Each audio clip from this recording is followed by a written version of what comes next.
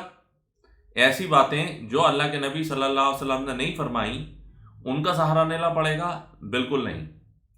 ہم حضرت عمر ابن الخطاب کی فضیلت کو جانتے ہیں، ان کے صحیح فضائل جانتے ہیں، تو اس لیے ہم وہی لوگوں تک پہنچائیں گے جو ان کے صحیح فضائل ہیں، نہ کہ جھوٹی سچی گڑی ہوئی روایتیں۔ جابر بن عبداللہ رضی اللہ عنہ said that the Prophet sallallahu alaihi wasallam said, I saw myself in a dream enter paradise, and behold, I saw Ar-Rumaysa radiyallahu anha, Abu Talha's wife. I heard footsteps. I asked, who is it? Somebody said, it is Bilal radiyallahu anhu.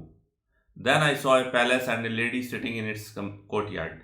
I asked, for whom is this palace? Somebody replied, it is for Umar radiyallahu anhu. I intended to enter it and see, but I thought of your ghira, of your jealousy, and gave up the attempt.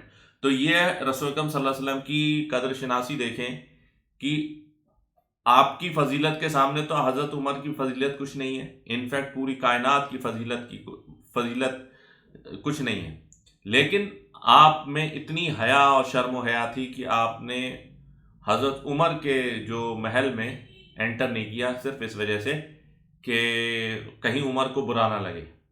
تو جب انہوں نے عمر رضی اللہ عنہ کو رسول اکرم صلی اللہ علیہ وسلم نے فرمایا کہ میں اس لیے تمہارے محل میں نہیں گیا، تو عمر رضی اللہ عنہ فرماتے ہیں کہ let my parents be sacrifice for you, کہ یا رسول اکرم صلی اللہ علیہ وسلم میرے ماں باپ آپ پر قربان، او اللہ کے میسنجر صلی اللہ علیہ وسلم، how dare I think of my self-respect before being offended by you۔ تو رسول اکرم صلی اللہ علیہ وسلم سے انہوں نے فرمایا کہ رسول اکرم صلی اللہ علیہ وسلم آپ کی کس وجہ سے میں آپ سے جو ہے وہ ناخوش ہو سکتا ہوں۔ تو اس میں یہ بھی ہے کہ رسول اکرم صلی اللہ علیہ وسلم نے کن کن لوگوں کو، اور کو جو 10 عشرہ مبشرہ میں لوگ ہیں تو وہ تو جنت کی بشارت دی، اب اس کے بعد انہوں نے کس کی بشارت دی؟ الرمیسہ، ابو طلحہ رضی اللہ عنہ کی وائف، اور بلال رضی اللہ عنہ، عمر رضی اللہ عنہ۔ تو یہ آپ کے جو ہے 3 لوگ ہو گئے، جس میں سے عمر رضی اللہ عنہ تو عشرہ مبشرہ میں ہے، بلال رضی اللہ عنہ کی فضائل ہیں، بلال رضی اللہ عنہ کو جنت میں بتایا، اور الرمیسہ رضی اللہ عنہ کو جنت میں بتایا۔ اور ایک اور حدیث ہے جس میں رسول اکرم صلی اللہ علیہ وسلم نے عمر رضی اللہ عنہ سے کہا کہ او ابن الخطاب، اب یہ دیکھیے جو میں نے آپ کو بتایا تھا، او ابن الخطاب، یہ صحیح لکھا ہے، او ابن الخطاب، by him in whose hands my life is, یعنی کہ اللہ کی قسم، never does Satan find you going on a way but he takes another way than yours. تو اس کا کیا مطلب ہوا؟ اس کا مطلب یہ ہوا کہ جس گلی سے، جس راستے سے حضرت عمر گزرتے ہیں، شیطان اپنا وہاں سے راستہ بدل لیتا ہے۔ تو یعنی شیطان ادھر اس ایریا میں پھٹکتا بھی نہیں ہے جدھر جو ہے حضرت عمر ہو۔ اب اس کے بعد دوسری حدیث ہے کہ ابو ہریرہ رضی اللہ عنہ نے فرمایا کہ رسول اکرم صلی اللہ علیہ وسلم نے فرمایا، among the nation of Bani Israel who lived before you, there were men who used to be inspired with guidance through, though they were not prophets, and if they were in any such prophets amongst my followers, it is Umar۔ تو this is a hadith from صحیح بخاری۔ تو رسول اکرم صلی اللہ علیہ وسلم نے فرمایا کہ اگر میرے بعد جو ہے وہ بنی اسرائیل کے جو پیغمبر تھے، ان کے بعد جو ان کے فالوور تھے، ان کے صحابہ کرام جو تھے، وہ بھی جو ہے وہ ہدایت پر ہوتے تھے، لیکن میرے امت میں جو ہدایت پر ہیں اس میں سے وہ تم ہو، اور اگر میرے بعد کوئی پیغمبر ہوتا تو عمر تم ہوتے۔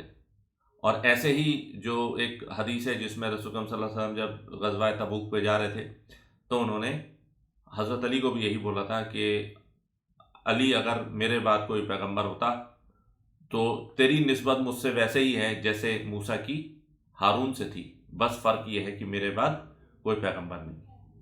تو وہ حضرت علی کی فضیلت تھی اور یہ حضرت عمر کی فضیلت ہے۔ کہ حضرت عمر کی فضیلت جو ہے وہ ان کے تقوی سے اور ان کے انہوں نے جو دین کے لیے محنت کی اس کی وجہ سے ہے۔ تو پھر میں آپ سے یہ کہنا چاہوں گا کہ ہمارے صحابہ کرام، ہمارے اللہ کے نبی صلی اللہ علیہ وسلم کو ان جھوٹی حدیث، ان گڑی ہوئی حدیث، ان جھوٹے فضائل کی ضرورت نہیں ہے، کیونکہ ہمارے انبیاء، ہمارے پیغمبر صلی اللہ علیہ وسلم اور ہمارے صحابہ کرام اور ہمارے تابعی کی ان کی اپنی اتنی فضیلت ہے، ان کا اتنا تقویٰ تھا کہ جو ان کے صحیح فضائل ہیں وہ بیان کرے جائیں وہی کافی ہیں۔ اور ایک جوسی سٹوری بنانا اور اس طریقے کی جھوٹ پھیلانا، جھوٹ تو کسی کے بارے میں پھیلایا جائے وہ غلط ہے، لیکن اسلام کے بارے میں جو جھوٹ پھیلانا ہے، اسلام کو پھیلانے کے لیے اسلام ہی کافی ہے، اس کے لیے جھوٹ کی ضرورت نہیں ہے۔ واللہ اعلم۔